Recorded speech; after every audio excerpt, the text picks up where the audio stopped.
வணக்கம். இந்த வீடியோல நம்ம எதை பத்தி பார்க்க போறோம்னா, இன்னைக்கு நம்ம தமிழ்நாட்டுடைய ஒரு முக்கியமான பகுதியா இருக்கிறது தான் கொங்கு மண்டலம். அந்த ஒரு கொங்கு மண்டலத்துக்கு தான் இனி வரும் காலகட்டங்கள்ல வர இருக்கக்கூடிய சில முக்கியமான மெகா ப்ராஜெக்ட்ஸ்லாம் என்னென்ன அப்படின்றத பத்தி தான் இந்த வீடியோல நம்ம விரிவா பார்க்க போறோம். வாங்க வீடியோக்குள்ள போலாம்.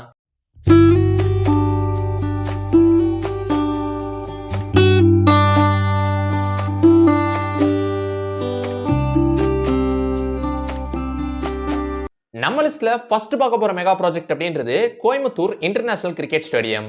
இந்த ஆண்டு அதாவது 2024ல தமிழ்நாடு அரசு கோயம்புத்தூர்ல ஒரு இன்டர்நேஷனல் கிரிக்கெட் ஸ்டேடியம் கட்ட போறதா ஒரு அறிவிப்பை வெளியிட்டு இருந்தாங்க.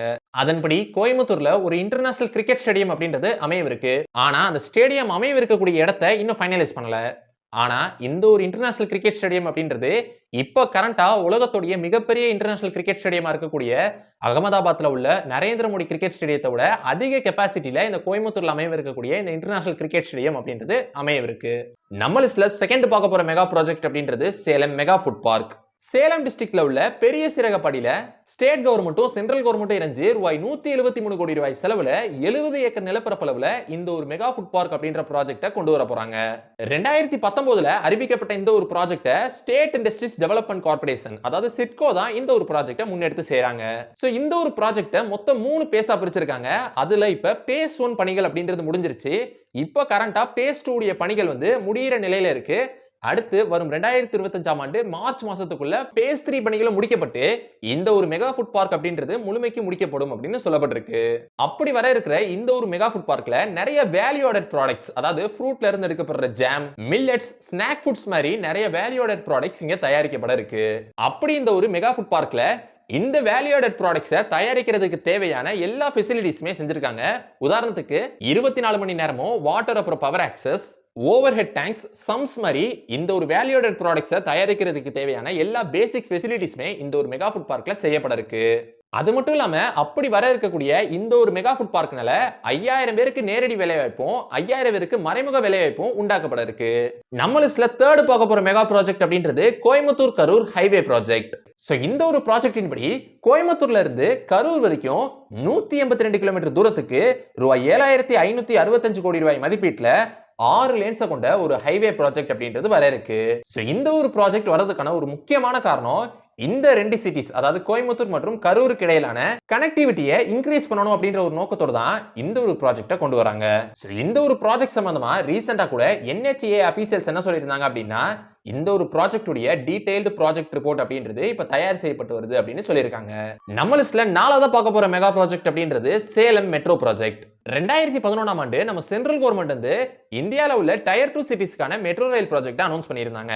ஆனா அதே 2011ஆம் ஆண்டு நம்ம தமிழ்நாடு அரசு மெட்ரோ ரயிலுக்கு பதிலா மோனோ ரயிலை கொண்டு வரலாம் அப்படின்னு சஜஸ்ட் பண்ணாங்க.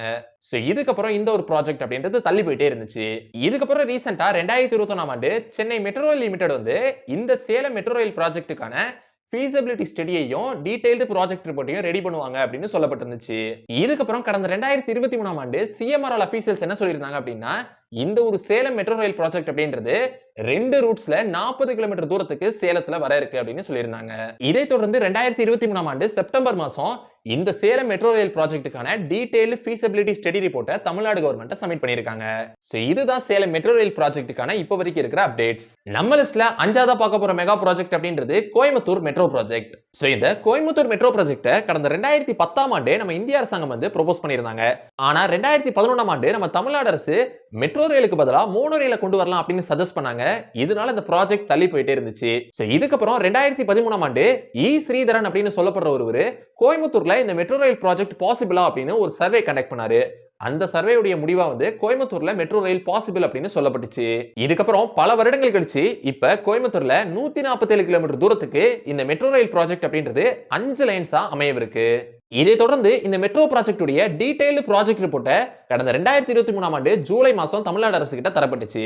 அதை தொடர்ந்து தமிழ்நாடு அரசும் 2024 பிப்ரவரி மாசம் இந்த ப்ராஜெக்ட்டுக்கான அப்ரூவலையும் கொடுத்துட்டாங்க. இப்போ கரண்டா சென்ட்ரல் கவர்மெண்ட் உடைய அப்ரூவலுக்காண்டி இந்த ப்ராஜெக்ட் வெயிட் பண்ணிட்டு இருக்கு. நம்ம லிஸ்ட்ல 6ஆவதா பார்க்க போற மெகா ப்ராஜெக்ட் அப்படின்றது கோயம்புத்தூர் செம்மொழி பூங்கா. இந்த ஒரு செம்மொழி பூங்கா ப்ராஜெக்ட் வந்து 2010ஆம் ஆண்டு அன்றைக்கு தமிழ்நாட்டுடைய முதலமைச்சராக இருந்த கலைஞர் கருணாநிதி அவர்கள் அப்ப நடந்த செம்மொழி மாநாட்டில் அறிவிச்சாரு. ஆனா 2011ல ஆட்சி மாற்றம் அப்படின்ற ஒண்ணு நடக்குது. ஆட்சி மாற்றம் நிகழ்ந்ததுக்கு அப்புறம் இந்த செம்மொழி பூங்கா அப்படின்ற ப்ராஜெக்ட் வந்து பெருசா முன்னெடுக்கப்படல. இதுக்கப்புறம் 10 வருஷம் கழிச்சு 2021ல மீண்டும் தமிழ்நாட்டுல ஆட்சி மாற்றம் அப்படின்ற ஒண்ணு நிகழுது. திமுக ஆட்சிக்கு வருது. முதலமைச்சரா ஸ்டாலின் அவர்கள் ஆகிறாரு. இதுக்கப்புறம் இந்த ஒரு திட்டம் அப்படின்றது மீண்டும் முன்னெடுக்கப்படுது.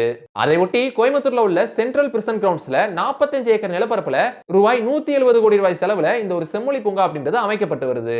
அப்படி அமைக்கப்பட்டு வர்ற இந்த ஒரு செம்மொழி பூங்கா அப்படின்றது வரும் 2025 ஜூன் மாசம் கட்டி முடிக்கப்பட்டு திறக்கப்படும் அப்படின்னு அறிவிக்கப்பட்டிருக்கு. அப்படி அமைவிருக்கக்கூடிய இந்த ஒரு செம்மொழி பூங்கால பொட்டானிக்கல் கார்டன், 20 தீம்டு கார்டன்ஸ், அப்புறம் இந்தியா முழுமைக்கு உள்ள பல்வேறு மாநிலங்கள்ல உள்ள ரேர் ஸ்பைசஸ் ஆஃப் ட்ரீஸ கொண்டு வந்து இந்த ஒரு செம்மொழி பூங்கால நடப்புறாங்க. அதோட சேர்த்து ஒரு மினி வாட்டர் ஃபால், அப்புறம் 1000 சீட்ஸ் கொண்ட கன்வென்ஷன் சென்டர், அப்புறம் 15 லேக் லிட்டர்ஸ் கெபாசிட்டி உடைய ஸ்டோரேஜ் சம்ஸ், அப்புறம் ஒரு மியூசியம், கார்டன்ஸ், ஃப்ரீ வைஃபைன்னு இன்னும் பல ஃபீச்சர்ஸோட இந்த ஒரு செம்மொழி பூங்கா அப்படின்றது அமைவிருக்கு. நம்ம லிஸ்ட்ல 7ஆவதா பார்க்க போற மெகா ப்ராஜெக்ட் அப்படின்றது Thirumani Muthar river front development project. 2020ஆம் ஆண்டு அறிவிக்கப்பட்ட இந்த ஒரு ப்ராஜெக்ட் உடைய ரிசர்ச் ஒர்க் அப்படின்றது இப்போ வரைக்கும் போயிட்டு இருக்கு. ஆனா இந்த ஒரு ப்ராஜெக்ட் வந்ததுக்கு அப்புறம் திருமணி முத்தாறு ரிவர் ஃப்ரண்ட் டெவலப்மெண்டோட சேர்த்து parks, boat riding, connecting bridges, walk space, rail bridges, அப்புறம் கிட்ஸுக்கான பிளே ஏரியாஸ் அப்படின்னு இந்த ஒரு ப்ராஜெக்ட் வர இருக்கு. ஆனா இந்த ஒரு ப்ராஜெக்ட்டுக்கான ரீசன்ட் அப்டேட்ஸ் அப்படின்னு பெருசா எதுவும் இல்ல. நம்ம லிஸ்ட்ல 8ஆவதா பார்க்க போற மெகா ப்ராஜெக்ட் அப்படின்றது Salem smart road project. So இந்த ஒரு ப்ராஜெக்ட்டை சேலம் ஸ்மார்ட் சிட்டியும் தமிழ்நாடு கவர்மெண்ட்டும் இணைஞ்சுதான் இந்த ஒரு ப்ராஜெக்ட்டை முன்னெடுக்கிறாங்க. அதன்படி சேலத்துல உள்ள எல்லா ரோட்ஸையுமே வந்து ஸ்மார்ட் ரோடா மாத்துறது தான் இந்த ஒரு திட்டத்தினுடைய அடிப்படை நோக்கம். அதாவது சேலத்துல உள்ள முக்கியமான லேண்ட்மார்க்ஸுக்கு பக்கத்துல உள்ள ஏரியாஸ்ல உள்ள ரோட புறா ஸ்மார்ட் ரோட்ஸா மாத்துறது தான் இந்த ஒரு Salem smart road project. So இந்த ஒரு ப்ராஜெக்ட் அப்படின்றதும் விரைவில் வர இருக்கு. நம்ம லிஸ்ட்ல 9ஆவதா பார்க்க போற மெகா ப்ராஜெக்ட் அப்படின்றது கோயம்புத்தூர் ஏர்போர்ட் எக்ஸ்பான்ஷன் ப்ராஜெக்ட். இன்னைக்கு தமிழ்நாட்டுல சென்னைக்கு அடுத்தபடி உள்ள பெரிய ஏர்போர்ட் அப்படின்னா கோயம்புத்தூர் ஏர்போர்ட் தான். இந்த ஏர்போர்ட்ல ஒரு நாளைக்கு ஆவரேஜா 28 டொமஸ்டிக் பிளைட்ஸ் அப்படின்றது டேக் ஆஃப் ஆகுது. அது மட்டும் இல்லாம இந்த ஒரு ஏர்போர்ட் மூலமா மட்டுமே ஒரு நாளைக்கு ஆவரேஜா 9400ல இருந்து 10,000 பேசஞ்சர்ஸ் வரைக்கும் பயணம் செய்றாங்க. சோ இப்படி இந்த ஒரு ஏர்போர்ட்ல நாளுக்கு நாள் பேசஞ்சர்ஸ் உடைய எண்ணிக்கை அப்படின்றது அதிகமாயிட்டே இருக்கு அப்படின்றத கருத்துல கொண்டுதான் ரொம்ப வருஷமாவே கோயம்புத்தூர் ஏர்போர்ட் எக்ஸ்பான்ஷன் ப்ராஜெக்ட் அப்படின்றது பேசப்பட்டுட்டே இருந்துச்சு. சோ இப்போ வந்து இந்த ஒரு ஏர்போர்ட் உடைய எக்ஸ்பான்ஷன் ப்ராஜெக்ட் அப்படின்றது விரைவில் தொடங்கும் அப்படின்னு சொல்லப்பட்டிருக்கு. அதன்படி இந்த ஒரு ஏர்போர்ட் உடைய எக்ஸ்பான்ஷனுக்காண்டி 632.95 ஏக்கர் அளவிலான நிலப்பரப்பு அப்படின்றது இருகூர், நீலாம்பூர், களப்பட்டி, சிங்காநல்லூர், உப்புளிப்பாளையம் வில்லேஜஸ்னு 632.95 ஏக்கர் நிலப்பரப்பு அப்படின்றது இந்த இடங்கள்ல இருந்து கையகப்படுத்தப்பட்டிருக்கு. அப்படி இந்த ஒரு விமான நிலைய விரிவாக்கத்துக்காண்டி ஒதுக்கப்பட்டிருக்கக்கூடிய 632.95 ஏக்கர் நிலப்பரப்புக்குள்ள 148.39 ஏக்கர் அளவிலான நிலப்பரப்பு அப்படின்றது டிஃபென்ஸ்காண்டி ஒதுக்கப்பட்டிருக்கு.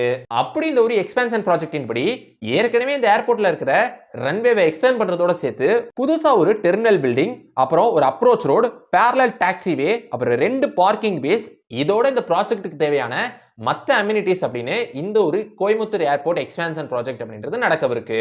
நம்ம லிஸ்ட்ல 10ஆவதா பார்க்க போற மெகா ப்ராஜெக்ட் அப்படின்றது கோயம்புத்தூர் தந்தை Periyar library and science centre. அதாவது நம்ம எல்லாருக்குமே தெரியும், சென்னையில அண்ணா நூற்றாண்டு நூலகம் அப்படின்ற ஒரு நூலகம் இருக்கு.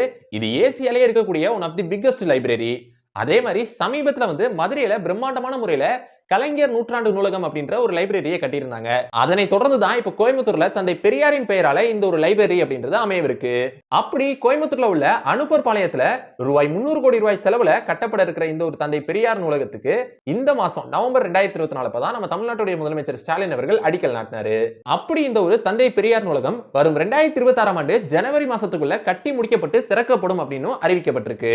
நம்ம லிஸ்ட்ல 11ஆவதா பார்க்க போற மெகா ப்ராஜெக்ட் அப்படின்றது கோயம்புத்தூர் ஜுவல்லரி பார்க். நவம்பர் 2024 ஸ்டார்டிங்ல நம்ம தமிழ்நாட்டுடைய முதலமைச்சர் ஸ்டாலின் அவர்கள் கோயம்புத்தூருக்கு அரசு முறை பயணமா போயிருந்தாரு.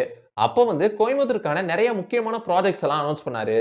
அதுல ஒண்ணுதான் இந்த ஒரு ஜுவல்லரி பார்க். கோயம்புத்தூர்ல உள்ள குறிச்சி இண்டஸ்ட்ரியல் எஸ்டேட்ல ரூபாய் 126 கோடி ரூபாய் செலவுல இந்த ஒரு ஜுவல்லரி பார்க் அப்படின்றது அமையவிருக்கு. அப்படி அமையவிருக்கக்கூடிய இந்த ஒரு ஜுவல்லரி பார்க்ல ஜுவல்லரி இண்டஸ்ட்ரீஸ்க்கு தேவையான எல்லா ஃபெசிலிட்டிஸோட NABL அக்ரிடேட்டட் லேபோட இந்த ஒரு ஜுவல்லரி பார்க் அப்படின்றது அமையவிருக்கு. நம்ம லிஸ்ட்ல 12ஆவதா பார்க்க போற மெகா ப்ராஜெக்ட் அப்படின்றது கோயம்புத்தூர் ஐடி காம்ப்ளெக்ஸ். சமீபத்துல தான் கோயம்புத்தூர்ல ஒரு டைடல் பார்க் அப்படின்றது கட்டி முடிக்கப்பட்டு திறக்கப்பட்டிருந்துச்சு. அதனுடைய தொடர்ச்சியா தான் இந்த ஒரு ஐடி காம்ப்ளெக்ஸ் அப்படின்றதும் தனியார் நிறுவனமான ராமானுஜம் ஐடி சிட்டியோட இணைஞ்சு பார்ட்னர்ஷிப்ல இணைஞ்சு இந்த ஒரு ஐடி காம்ப்ளெக்ஸ் அப்படின்றது கோயம்புத்தூர்ல உள்ள எல்கோ ஸ்பெஷல் எக்கனாமிக் ஜோன்ஸ்ல 17 ஏக்கர் நிலப்பரப்புல இந்த ஒரு ஐடி காம்ப்ளெக்ஸ் அப்படின்றது அமையவிருக்கு. அப்படி இந்த ஒரு ஐடி காம்ப்ளெக்ஸ் கட்டி முடிக்கப்பட்டதுக்கு அப்புறம் கிட்டத்தட்ட 36,000 பேருக்கு வேலை வாய்ப்பு அப்படின்றது உண்டாக்கப்படும் அப்படின்னு சொல்லப்பட்டிருக்கு. சோ இதோட இந்த வீடியோ முடிஞ்சிருச்சு. இந்த வீடியோல கொங்கு மண்டலத்துல உள்ள கோயம்புத்தூர் மற்றும் சேலம் ஆகிய இந்த 2 சிட்டிஸ் தான் நம்ம அதிகமா ஃபோக்கஸ் பண்ணியிருப்போம். சோ கொங்கு மண்டலத்துல உள்ள மத்த சிட்டிஸான தர்மபுரி, ஈரோடு, கிருஷ்ணகிரி, நாமக்கல், நீலகிரிஸ், திருப்பூர் ஆகிய மத்த சிட்டிஸை பத்தின மெகா ப்ராஜெக்ட் அப்படின்றது இந்த வீடியோடைய அடுத்த பார்ட்ல வரும். சோ இதை பத்தி தான் இந்த வீடியோல நான் உங்ககிட்ட ஷேர் பண்ணிக்கலாம் அப்படின்னு நினைச்சேன். சோ இந்த வீடியோ உங்களுக்கு பிடிச்சிருந்துச்சுன்னா லைக் பண்ணுங்க, உங்க ஃப்ரெண்ட்ஸுக்கு ஷேர் பண்ணுங்க, அப்புறம் மறக்காம நம்ம சேனலை சப்ஸ்கிரைப் பண்ணிட்டு பக்கத்துல உள்ள பெல் ஐகானை கிளிக் பண்ணிக்கோங்க. So see you next video. Until signing off by Sabri Karthik.